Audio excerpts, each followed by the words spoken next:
அஸ்ஸலாமு அலைக்கும் வரஹ்மத்துல்லாஹி வபரகாத்துஹு. தினமும் ஒரு ஹதீஸ்.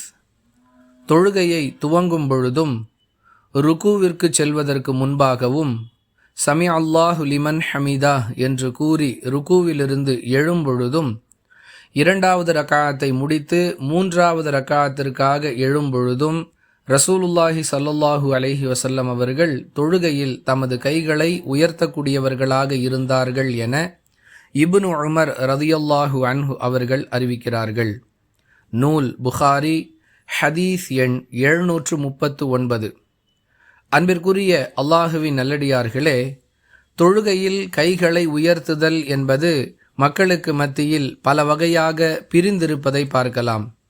சிலர் தொழுகையை துவங்கும் பொழுது மட்டும் தமது கைகளை உயர்த்துவார்கள். வேறு எந்த சந்தர்ப்பத்திலும் இவர்கள் கைகளை உயர்த்துவதில்லை. இவர்கள் தங்களை ஹனஃபி மதுஹபினர் என்று கூறிக்கொள்வார்கள்.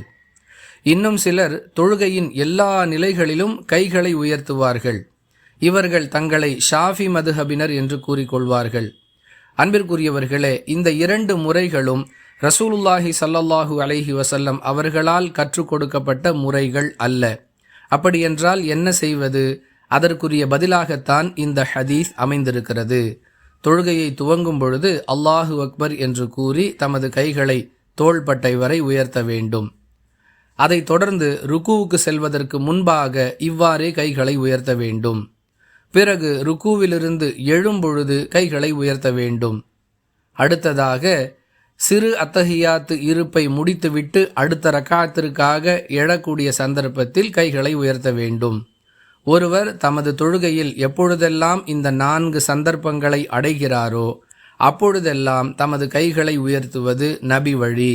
இதை தவிர வேறு எந்த சந்தர்ப்பத்திலும் கைகளை உயர்த்துவதற்கு மார்க்கத்தில் எந்தவிதமான வழிகாட்டுதல்களும் இல்லை. வாஹிரு தஅவானா அனில் ஹம்துலில்லாஹி ரப்பில் ஆலமீன். அஸ்ஸலாமு அலைக்கும் வரஹ்மத்துல்லாஹி வபரகாத்துஹு.